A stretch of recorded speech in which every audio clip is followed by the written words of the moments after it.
नमस्कार, बहुत बहुत स्वागत है आपका छत्तीसगढ़ आज का मुद्दा में। मैं हूं आपके साथ ललित और हमारा आज का मुद्दा है दिग्गजों की हार, बीजेपी का वार। क्या छत्तीसगढ़ में कांग्रेस की मुसीबतें कम होने का नाम नहीं ले रही है? लगातार एक के बाद एक नई मुसीबत उनके सामने है। लोकसभा चुनाव से पहले जहां कांग्रेस कार्यकर्ता बड़े नेताओं पर सवाल खड़ा करते हुए दिखाई दिए, वहीं चुनाव नतीजों के बाद अब एक बार फिर से कांग्रेस के अंदर बवाल मचा हुआ। कांग्रेस हार चुकी है, 10 सीटें जो है पूरी तरह से हार चुकी है। एक सीट पर हालांकि जीत मिली है, लेकिन इसके बाद चुनाव में क्या कुछ हुआ उसको लेकर अंदर बवाल मचा और बीजेपी इस बवाल का पूरा ठीक रहा।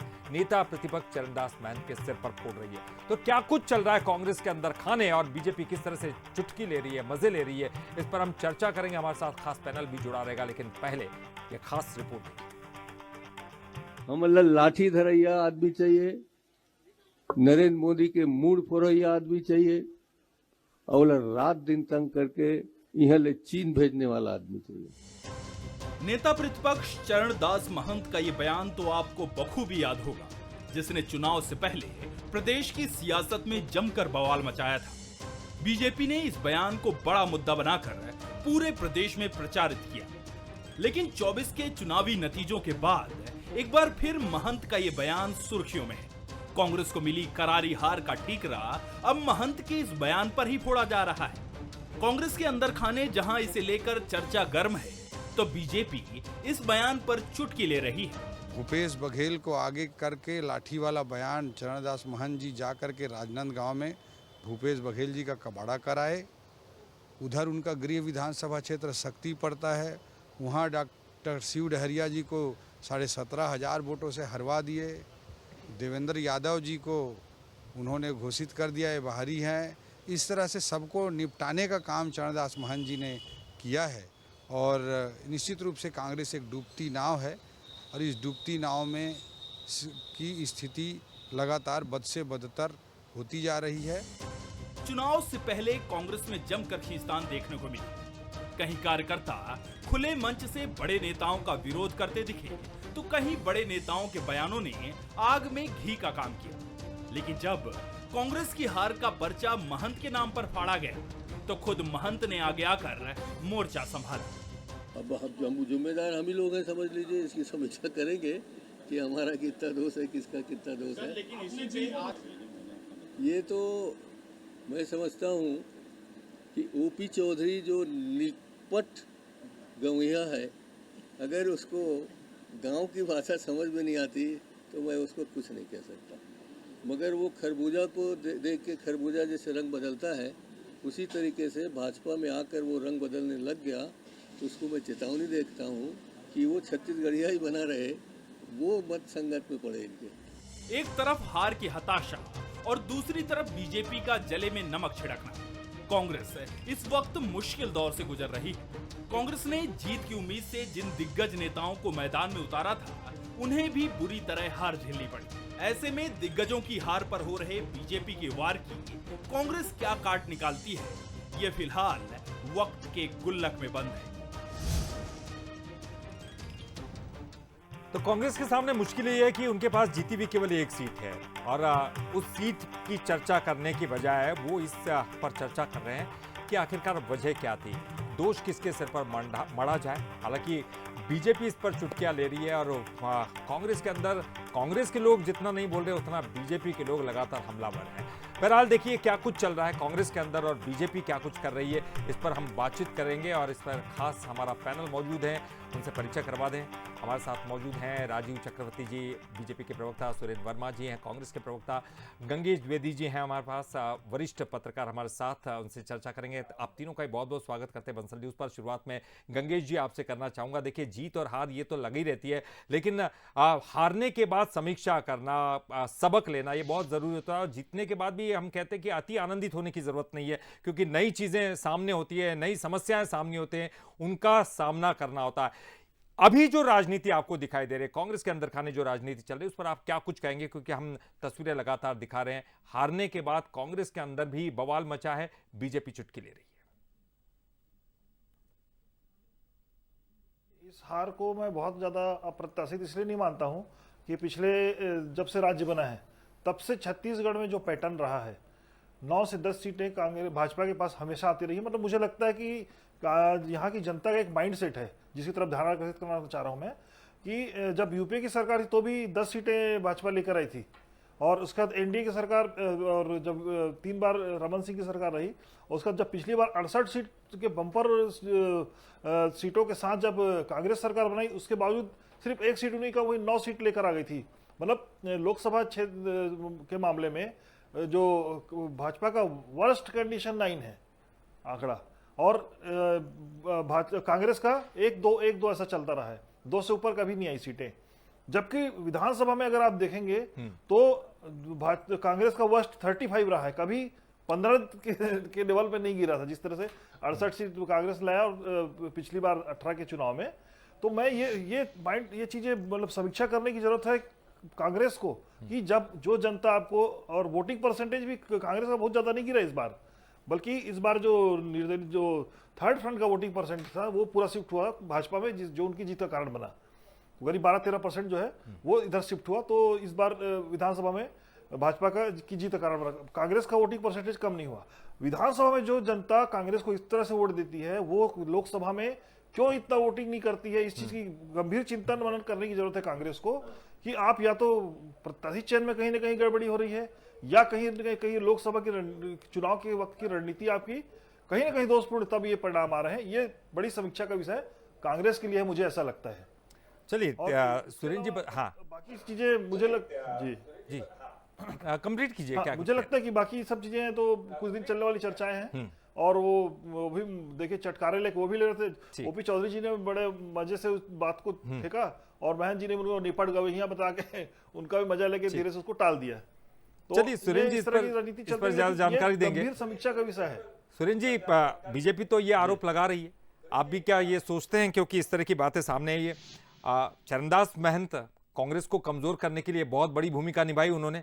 बीजेपी ये कह रही है क्योंकि तमाम सीटों पर, चाहे वो देवेंद्र यादव को बाहरी बताना हो, भूपेश बघेल को आगे कर मोदी पर जितने आरोप लगाए हैं, वो आप भी मानते हैं कि वो एक बड़ी वजह रही है हारने की कांग्रेस की?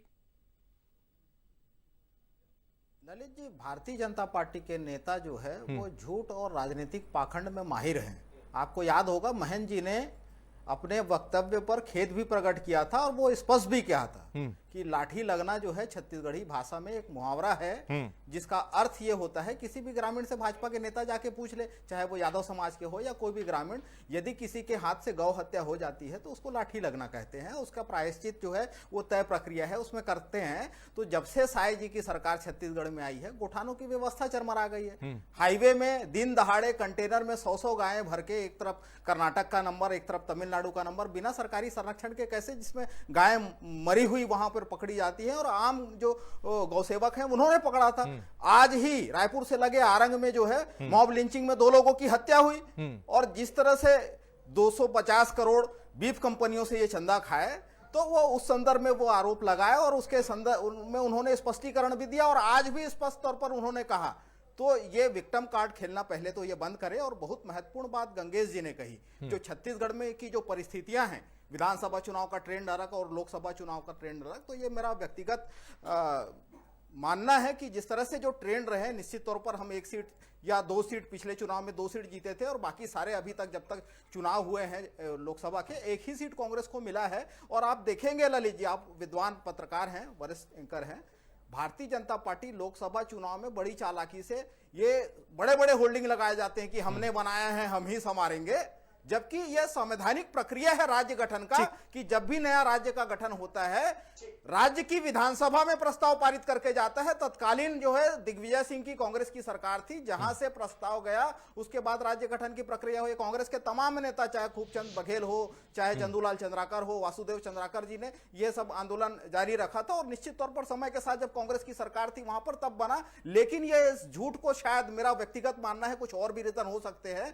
भारतीय जनता पार्टी हर लोकसभा चुनाव में इस बात को यह अंडरलाइन करके लोगों तक पहुंचाए, और हम इस भ्रम को शायद जनता तक नहीं पहुंचा पाए। और भी कारण है, समीक्षा हो रही है, कई सारी चीजें हैं। छत्तीसगढ़ में 5 महीने के भीतर ही ललित जी साय सरकार इतनी अलोकप्रिय हो गई है, ये उदाहरण मैं दे रहा हूं। बड़े मंत्री हैं इनके, 2 डिप्टी सीएम अरुण साव, विजय शर्मा के क्षेत्र में 21,000 की लीड कम हुई है, और 2 मंत्री के क्षेत्र में तो कांग्रेस लीड की है। इनके स्वास्थ्य मंत्री हैं, मनेंद्रगढ़ से लड़े थे, लीड कम होने के बावजूद वो जीते ना, रजवाड़े के क्षेत्र से लीड की है।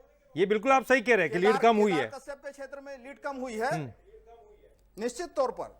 और भी कारण है जिसकी समीक्षा हो रही है, और बहुत सारे ऐसे प्रशासनिक दबाव के इनके जो उदाहरण है जहां पर रिकाउंटिंग का आवेदन खारिज कर दिया गया। और जिस प्रकार से, ये तो मैं कांकेर लोकसभा का जहां 1884 वोट से जिसको विजयी घोषित किए हैं, वहां 72,000 वोट, 72,065 वोट जो है 18,000 नोटा को मिले। ठीक है, मैं आ रहा हूं राजीव जी आपके पास। आसपास ठीक है सुरेंद्र जी, पार्टियां बिल्कुल बिल्कुल आपकी बात सही है, लेकिन देखिए राजीव जी, आप जो है बड़े मजे ले रहे हैं, चुटकियां ले रही हैं कि चूंकि चरणदास महंत ने, उन्होंने भाषण भी ऐसा ही दिया, शायद मुझे लगता है कि मोदी के खिलाफ जो भी बोलता है उसको हार का सामना करना पड़ता है। ये आप भी लगातार जो है राजनीतिक भविष्यवाणियां भी कर रहे थे, बीजेपी के नेता भी। लेकिन ये मुझे बताइए, उन्होंने अपनी सीट वहां, आप देखिए ज्योत्सना महंत जीती हैं, और आपको ये क्यों लगता है? देखिए वो तो आरोप लगा रहे हैं, आपके तमाम बड़े बड़े कद्दावर मंत्री हैं, बड़े नेता हैं, विधानसभा के बड़े नेता हैं, उनके क्षेत्र में लीड कम हुई है बीजेपी की, वो आरोप ये भी लगा रहे हैं। तो आप अपनी पार्टी की तरफ देखिए ना। ललित जी, सबसे पहले तो शुभकामना देता हूं कि छत्तीसगढ़ की जनता जनार्दन ने इतनी शानदार और अच्छी जीत दी है। और जैसे गंगेश जी ने एनालिसिस किया तो 1994 से लेकर आज तक, तब से अब तक, हमेशा लोकसभा के चुनाव में भारतीय जनता पार्टी को छत्तीसगढ़ की जनता जनार्दन हमेशा से आशीर्वाद देती है। और इस ऐतिहासिक जनादेश का कारण यह है, भूतो भविष्यति और वर्तमान, कारण यह है कि इस छत्तीसगढ़ राज्य के लिए 1967 में भी आंदोलन हुआ था। उस समय भी कांग्रेस की विधानसभा में भी सरकार थी, मध्य प्रदेश संयुक्त में और लोकसभा में कांग्रेस के कानों में जू नहीं रेंगती रही, और छत्तीसगढ़ का दमन शोषण करते रहे। तमाम यहाँ के दिग्गज नेता थे, छत्तीसगढ़ से आते थे कांग्रेस के समय सूबे में। लेकिन जब से छत्तीसगढ़ राज्य बना, भारतीय जनता पार्टी ने भी राज्य के लिए संघर्ष किया, विधानसभा में आवाज उठाई, और केंद्र में अटल जी ने कहा उसके बाद हम 11 की 11 सीटें बनेंगी। वो तब है और आज है कि छत्तीसगढ़ का सर्वांगीण विकास हुआ। छत्तीसगढ़ के बच्चे आईएएस सिलेक्ट होने लगे, छत्तीसगढ़ के बच्चे राजनीतिक हो, खेल का मैदान हो, हर जगह में छत्तीसगढ़ की उपस्थिति दर्ज हुई। शायद यही कारण है कि 94 में ही वो आगाज अंजाम था, वो आगाज हो चुका था, जो अंजाम पहुंचा छत्तीसगढ़ राज्य तक। इसीलिए जनता जनार्दन हमेशा से आशीर्वाद देते रही है। 9-10 9-10, इस बार भी 11 की 11 हो जाती। लेकिन चरणदास महंत जी ने अपने क्षेत्र में अपनी पत्नी को, जो कांग्रेस की परिपाटी है, राहुल जी अपने क्षेत्र के, आपको क्यों लगता है कि चरणदास महंत ने कांग्रेस को कमजोर किया? रहते हुए दुर्ग में नहीं लड़े, भतीजे से हार चुके थे, राजनांदगांव चले गए। तो देखिए, ये जो कांग्रेस पार्टी है, जो कुनबा परस्ती है, जो परिवारवाद है, उस परिवारवाद के अपनी विरासत को, नहीं तो चरणदास महंत का इसमें क्या हित है? वजारत को लेते हुए, क्या वो आपको क्या आपका संरक्षण था? आपके साथ मिले हुए थे क्या? पत्नी, देखिए ना, ललित जी पूरी बात होने दीजिए। मेरा परिवार, मेरी पत्नी, मेरा बेटा, ये जो कुनबा परस्ती है, वो कुनबा परस्ती का यशोगान करते हुए, जो विरासत है, अपनी विरासत और तिरासत को आगे लेते हुए बड़ी शानदार तरीके से, क्या और कोई नहीं था प्रत्याशी तो ले लिए, ठीक है, जनता जनार्दन ने उनको ओके कर दिया, कोई बात नहीं। लेकिन बाकी के क्षेत्रों में रायता फैलाकर आ गए। जब जानते हैं कि छत्तीसगढ़ की जनता का नरेंद्र मोदी जी के साथ इतना कनेक्शन है, देश के लोकप्रिय प्रधानमंत्री, उनके विरोध में बिलासपुर में अपशब्द कहना, राजनांदगांव में अपशब्द कहना, तो कहीं कहीं लगता है कि दाल में काला नहीं, पूरी की पूरी दाल काली है, तो कुछ तो है। और देखिए, ये कांग्रेस का अंदरूनी मुद्दा, हमें कुछ कहने की आवश्यकता नहीं, लेकिन ऐसा लगता है कि अंदर खाने में बहुत लड़ाइयां हैं। विधानसभा में भी कह रहे थे, अमरजीत भगत जी ने कहा, डॉक्टर साहब ने कहा, चेरी मेरी के भूतपूर्व विधायक ने, कि लोग अपने अपने क्षेत्र का ध्यान देते हैं, बाकी प्रत्याशियों का ध्यान नहीं देते, हमें अकेला छोड़ दिया गया। तो वही कांग्रेस ने सीट बांटी, लेकिन क्षेत्रीयता और जातिवाद के हिसाब से भी उन्होंने सीट बांटी, लेकिन अंतोकतवा भारतीय जनता पार्टी के विजय पताका को फहराने से कांग्रेस पार्टी रोक नहीं सकी।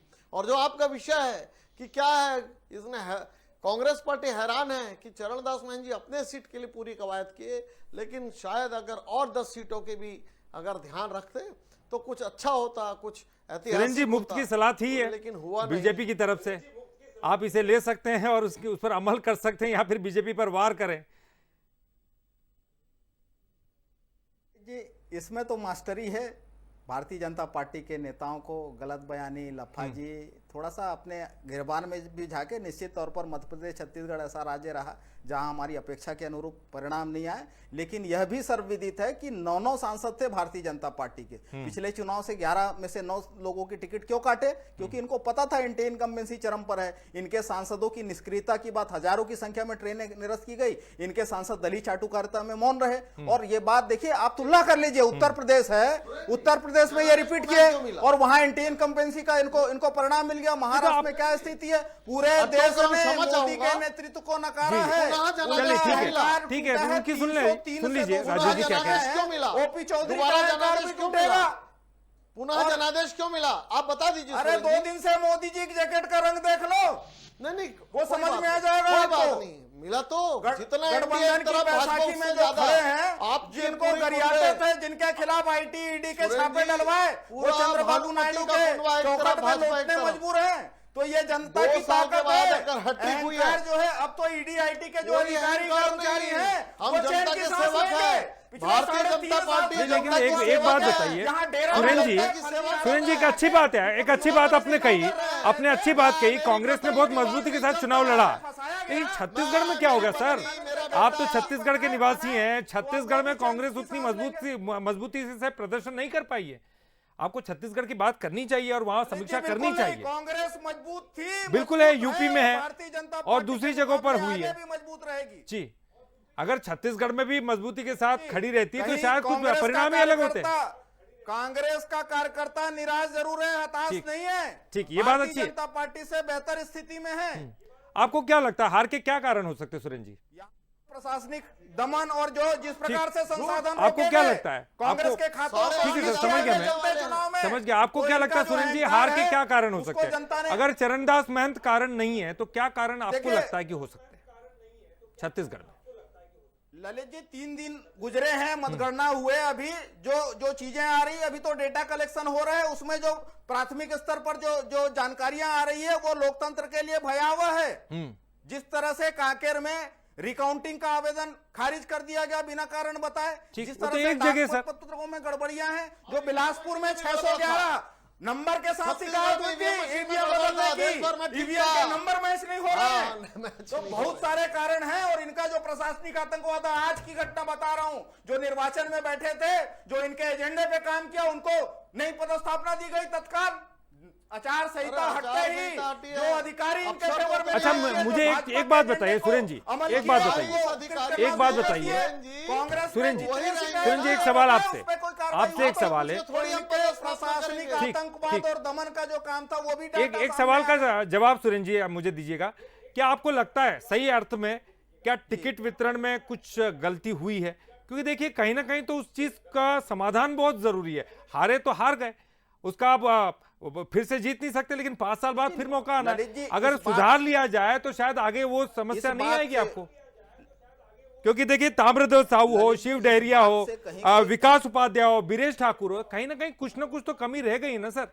ये बड़े बड़े नेता थे, कहीं ना कहीं कुछ ना कुछ तो कमी रह गई इस है। बिल्कुल बिल्कुल आप जो है गंगेश द्विवेदी जी से भी चर्चा कर लीजिएगा। मैं पूरी जिम्मेदारी से, पूरी ईमानदारी से ये बात कह रहा हूं कि भाजपा के जो निष्क्रिय सांसद थे और इस बार के जो प्रत्याशी थे, उनकी तुलना में कांग्रेस ने बेहतर प्रत्याशियों को उतारा। ठीक, आप ये जिनकी सही बात सवाल। कर रहे हैं वो मंत्री रहे, मुख्यमंत्री रहे, वो पूरे प्रदेश के नेता थे, ताम्रध्वज साहू, शिव डहरिया जी, और राजनांदगांव तो दुर्ग से लगा हुआ है, प्रदेश ठीक है, के मुखिया रहे, गंगेश जी मुख्यमंत्री बताएंगे रहे, इस पर। इतनी सारी 54 योजनाएं जन कल्याण की चलाई गई, तो इसमें कहीं कोई डाउट नहीं है कि कांग्रेस के प्रत्याशी बेहतर थे।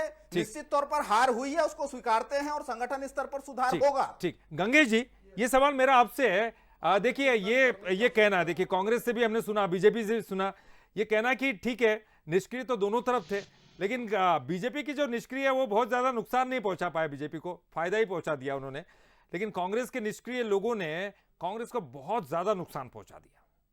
क्या वाकई ऐसा होता है? इस तरह से गणना की जा सकती है किसी की? निश्चित तौर पर देखिए 5 सीटों में लगभग कांग्रेस के काफी उम्मीद थी, संभावनाएं दिख रही थी, जिसमें एक तो मैडम महंत तो जीत गई। सेकंड लग रहा था कि जांजगीर चांपा में जहां पे 9 की 9 विधानसभा सीट कांग्रेस के पास थी, वहां पे बहुत उम्मीद थी कांग्रेस को कि वहां पे, और शिव डहरिया उस क्षेत्र के व्यक्ति रहे हैं, पुराने नेता हैं, तो एक बड़ी उम्मीद थी कि वो भी वहां से निकाल सकते हैं, लेकिन वो नहीं निकाल पाए। कांकेर की बहुत कम अंतर आया है, रिजल्ट जो आया है बहुत ही कम अंतर से रिजल्ट में हार हुई है, तो एक वो हो गया। और इसके अलावा भूपेश बघेल जो पूर्व मुख्यमंत्री हैं, पिछले मुख्यमंत्री हैं, वो भी लोकप्रिय नेता रहे हैं। उनका राजनांदगांव से जिस तरह से उनकी हार हुई, वो एक बड़ा दिख रहा है कि इसमें कहीं ना कहीं कुछ ना कुछ जनता जो तय कर, इसको वही मैं बोल रहा हूँ कि लगातार इसमें समीक्षा करने की जरूरत है कि जनता विधानसभा में जो जिस पैटर्न में वोट देती है उस पैटर्न में लोकसभा में हमको वोट क्यों नहीं करती है। इस बात को लेकर कांग्रेस को खासतौर पे न केवल चिंतन करना चाहिए बल्कि इसका सर्वे करके भी प्रयास करना चाहिए, जनता के बीच जाके बातचीत करना चाहिए। राजीव जी, आपने अपने जीत के उत्साह को बहुत कम कर दिया, ये कारण बता के कि चरणदास महंत की वजह से हो रहा है। क्या इसका मतलब फिर आपके जो प्रत्याशी थे उन्होंने कुछ मजबूती के साथ प्रदर्शन नहीं किया, या वो बहुत बेहतर और कद्दावर नेता नहीं थे? केवल चरणदास महंत की वजह से आप जीते हैं। उन्होंने चूंकि कांग्रेस को कमजोर करने की ठान ली, परिवार को आगे बढ़ाने की ठानी, इसलिए आप जीते। ये आप इस तरह से क्यों देख रहे हैं इस चीजों को? नहीं ललित जी, नहीं ललित जी, हम नहीं देख रहे हैं। ये सारी बातें, ये सारे सूत्र कांग्रेस पार्टी के तमाम लोग ही बोल रहे हैं, ऑफ द रिकॉर्ड कह रहे हैं, अस्पष्ट कह रहे हैं और सूत्रों से कह रहे हैं कि भैया नेता प्रतिपक्ष तो हैं, पूर्व विधानसभा अध्यक्ष तो हैं, लेकिन मैं, मेरा परिवार, मेरी पत्नी, तो ये जो चलता ही है जो कुनबा पर से मैंने कहा ना, तिजारत, विरासत, तो ये चल रहा है। तो ये कांग्रेस के लीडरान कहते हैं कि हमारी तरफ आए तो रायता फैलाकर चले गए। ठीक है, कांग्रेस पार्टी ने जो अभी सुरेंद्र जी ने कहा कि हम आत्मचिंतन करेंगे, तो आत्मचिंतन ठीक है सर, एक का ही आखिरी निष्कर्ष कमेंट बहुत निकला है संक्षिप्त कि में। चरणदास सुरेंद्र जी क्या कुछ करेंगे? देखिए अब तो हो गया, जो कुछ होना था हो चुका है। एक आखिरी, आप क्या कुछ करने वाले? देखिए आप बेहतर तो करना है पार्टी को, इसके लिए क्या कुछ प्रयत्न है? निश्चित तौर पर ललित जी, सारे विधानसभा वार, ब्लॉक वार, लोकसभा वार जो है आंकड़े मंगाए गए हैं, उसके संदर्भ में चर्चा भी विस्तृत तौर पर हो रही है। प्राथमिक रूप से जिस प्रकार से जो जानकारी आई है, निश्चित तौर पर भूपेश बघेल जी बड़े नेता हैं, राज्य के मुख्यमंत्री रहे हैं। पिछले चुनाव की तुलना में 50% वोट मिले थे राजनांदगांव में पिछले बार भाजपा को, इस बार 40% हो गया, 4% घटा है और कांग्रेस का वोट राजनांदगांव लोकसभा में 4% बढ़ा है। सुधार की गुंजाइश हमेशा होती है। बहुत बहुत शुक्रिया जी, मेरे पास समय इतना था। सुधार की गुंजाइश हर पार्टी के लिए होती है, चाहे वो जीते चाहे वो हारे, क्योंकि लगातार कुछ ना कुछ नया करना है। बहुत बहुत शुक्रिया आप तीनों का ही इस डिबेट में पार्टिसिपेट करने के लिए। तो निश्चित तौर पर जो भी पार्टी जीतती है उसको अति उत्साहित होने की जरूरत नहीं है, क्योंकि उसमें भी सुधार करने की जरूरत होती है कि आने वाली परिस्थितियां क्या हो सकती हैं, क्या चुनौतियों का सामना करना पड़ेगा, उस पर ध्यान देने की जरूरत है। और जो पार्टी हारती है उसको तो समीक्षा करनी ही चाहिए, उसने देखना चाहिए कि उस पार्टी के अंदर क्या सुधार की जरूरत है। किसी एक व्यक्ति पर ठीकरा फोड़ना किसी भी बड़ी जीत के लिए या बड़ी हार के लिए ये ठीक बात नहीं होती है। हालांकि दोनों ही पार्टियां इसके लिए तैयार हैं और वो निश्चित तौर पर समीक्षा भी करेंगे। फिलहाल इस खास पेशकश में इतना ही। आगे बंसल न्यूज पर खबरों का सिलसिला लगातार जारी।